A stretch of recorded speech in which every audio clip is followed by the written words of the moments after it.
Hi everyone, Michael here from Night Noon Games, and I'm here with the latest installment of the ShadowLost solo role-playing series. In this series, I'm developing the ShadowLost campaign setting and adventure by using my solo role-playing game to inform the setting that I'm writing. Well, let's jump into things. We've got two heroes, Qurowan and Garon. Qurowan is a human desert rider, and Qurowan is an elf wizard. They were tasked by the Dwarven Lord to accompany Tinnar Ivinne, the Dwarven Lord's son, from getting his hands on Memnon's tome of the Archmage. Unfortunately, Tinnar did find the tome, and when he ripped a page right out of it, it unleashed some sort of chaos magic. The entire room started swirling around, and our two heroes, all they could see was blackness. After the last scene, we did not adjust our chaos factor. As your adventure progresses, keep track of the chaos factor. This value starts at 5. Increase it by 1 at the end of the scene where they resulted in character setbacks, or decrease it by 1 if the scene resulted in character victories. So, because there was a setback, because they weren't able to stop him, I'm increasing this by 1 to 6. When we draw cards now with the Mythic deck, our odds will be affected. So, I'm going to ask, are all three of these characters that were just sucked up into this earthen vortex, are they going to end up in the same place? Are they all going to end up together? And I'm actually going to say that's very unlikely that they all end up together. Normally, very unlikely would be 3 yeses, but since this is increased by 1, it has to be 4 yeses. So do they all end up together? Yes? No. So we know that they do not all end up together. Then do Garwan and Qurowan end up together? I'm going to say likely. So 2 NESs. Oh, I just realized I did the last one backwards, but I think I still got the right result. So now I'm going to ask, are the 2 of them going to end up together? And I'm going to say this is likely. So draw 2 cards, and a yes means it did end up together. But I'll move it up 1 to 3. So 3 cards and a yes. Yes. And this is gold, and it says R event CF 3 through 9. So that means if the chaos factor is anywhere between 3 and 9, then there's going to be a random event. So because it's a random event, if just by the Shadowdark rules, you have to roll for random encounters, depending on how deadly situation is. And since this triggered me for a random event, I'm going to take that to mean that, yeah, I need to still do a random event, even though this direction is coming from the cards and not from Shadowdark itself. So first I'm going to see, I flip this over to see what kind of event this is. So whether this is going to be a PC positive event, and so it's going to be something good for either Garon or Qurowan. And I'm just going to roll evens or odds. Garon, evens, Qurowan, odds. Garon. And then we're going to draw for description of the event. Roughly large. Roughly large. Sick. I think I know what this means. There's a reason why I picked Desert Rider as the class here, why I wanted to have a Desert Rider. And it's going to be because there's going to be a dinosaur there. And I think he's going to have the opportunity to try to train this dinosaur somehow. So we know that they're together. Then we know something good's going to happen for Garon. I'm using the second cursed scroll. This one has rules for mounts. So here are the mount pages. Camel, camel silver, donkey, horse, warhorse, scrag, scrag war. I think a scrag is some kind of a lizard, isn't it? Tan monitor lizards as large as cows. They scamper low to the ground on wall-clinging feet. Hey, that sounds a lot like a dinosaur to me. I don't think that it's going to be able to climb walls, though, because this thing, we're going to say, is a baby scrag. All right, so I've gone ahead and I've reskinned the scrag here. You can see this comparison here. Since it's a baby, it's not going to have wall climbing abilities. AC is a little bit lower. Hit points are a little bit lower. Attack, it does still get the +1 because its strength is +1, and that usually correlates with monsters. It's not always the case with monsters, at least. And then it's only do 1d4 damage. Otherwise, these stats are pretty much tweaked down just a little bit. I think this pretty much gives us a level 1+ monster here. I think that it does note that special mounts like a scrag need special training, but I think that because of the baby scrag, it's smaller, so it's going to have less of an issue there. I think you can train the baby as you get trained. If it was a full-on scrag or a full-on dinosaur or whatever, he wouldn't be able to jump on it. All right, so now that we have an idea of what the scene's going to be, we have to ask Mythic another question. Well, we don't ask you a question, but we'll flip it over. And depending on what the chaos factor is, whether it goes expected, altered, or anything like that. So chaos factor is at 6, flip it over. Once you're 8, it goes expected. So that is great news for, well, see here, and it made another mistake.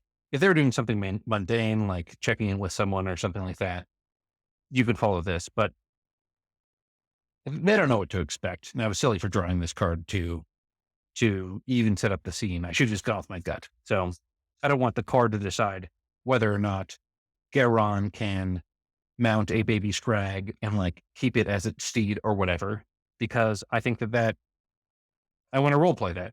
So why would I go off the card? So I'm discarding that one. Sorry, card, but maybe next time. As Garon and Qurowan awake, I'm going to ask, do they wake up at the same time? I'm going to get a 50-50. So 1 NES, and then since this is a 6, and a 2 NES. Yes.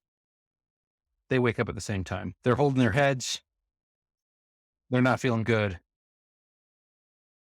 And they look around, and they don't see Tinnar anywhere.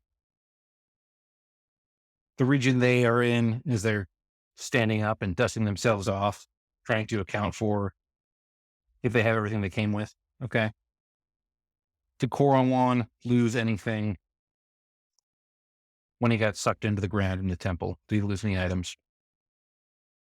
I was going to say 50-50. So yes, he has 1, 2, 3, 4, 5, 6, 7, 8, 9, 10, 11, 12 items right now. And I'm trying to understand, was this a major loss?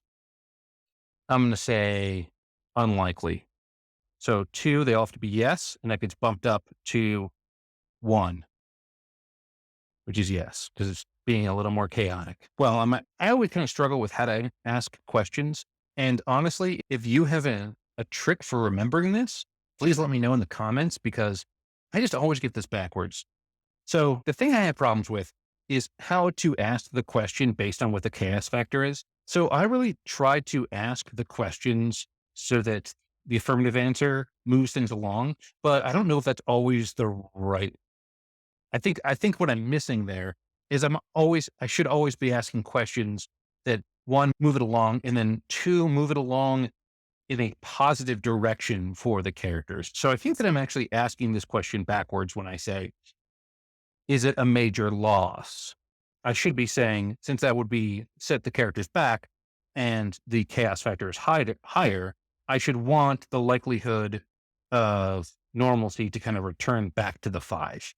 That's sort of the beauty of this matrix is, if things keep spiraling out of control, if you ask this question so that affirmative answers move not only the plot along, but the plot along in favor of the characters, then you're going to see sort of a normalization back to 5, or even, in some cases, dropping down to the blues. So I have to rephrase that question. And that's a great thing to remember. Again, if you have a trick for how to remember that, how to remind yourself of that, please let me know in the comments, because I would love to know, and I'd love to put it to use. So the question that I'm really asking here is it a minor loss? And I think that it is likely that it is the minor loss. Remember, I said unlikely before, so now unlikely. And because the chaos factor is 6, I add 1 more card. So it's the equivalent of very likely. Draw 3, and any yes means it's a minor loss for the characters. No, no, no. It is a major loss for the characters. Is it a catastrophic loss for the characters? I'm going to give it 1 more question. Again, I want to ask this in a way that would move it forward positively for the players. So I don't want to ask, was it a catastrophic loss? I want to ask, did they avoid catastrophe, essentially? So is it a non-catastrophic loss? Did they avoid catastrophe? I'm going to say very likely, and the chaos factor moves to 4. So any yes out of these 4, yes. So I think catastrophic to me is losing over half. I think it's going to be under half. It looks like Garon here has roughly 17 items here. I don't want the pike to have twice as big chance to be lost just because it's bigger. So we're going to lose 1d8 items here, because that can't be over half. And because it is not minor, I'm going to re-roll any 1s and 2s. I know I could just roll a d6 for that, but a d8 seems more fitting. So an 8. Wow. And then, so which 8 is he going to lose? I'm going to roll 2d8, and the black die is going to be the first 8, and the blue die is going to be the second 8. I'm going to roll them both 4 times. That'll give me 8. So 1, the pike is gone. Oh, no, good. It's 7. I screwed that one up. 1, 2, 3, 4, 5, 6, 7. That torch is gone. And then the next group of 8 started at this torch. 4 and 4. 1, 2, 3, 4. Javelin's gone. 4. 1, 2, 3, 4. And then a 5 and an 8. 1, 2, 3, 4, 5. How the armor have come off of him? I don't think the armor's going to come off of him. We'll ask Mythic here. Does Garon keep hold of his leather armor? I'm saying that's likely. So very likely NES out of 3.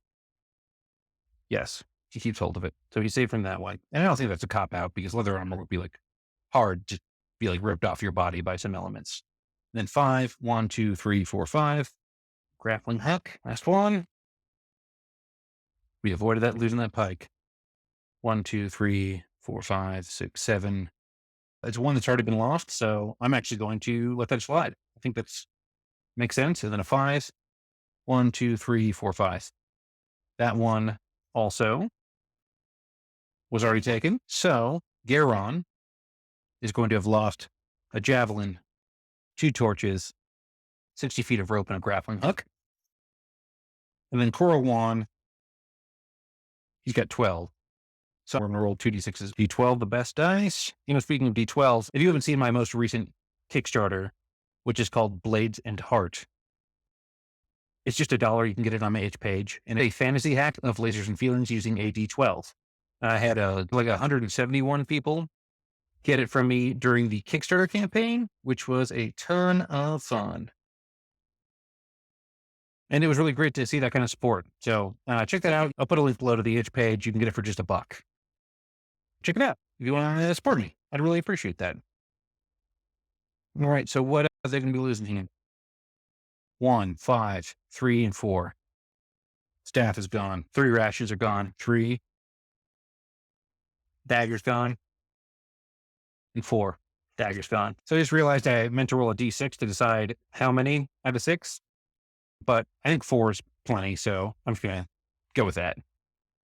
And unfortunately, that's where we're going to leave things, with our adventurers Qurowan and Garon having just landed in the Shadowlost. What's going to happen next?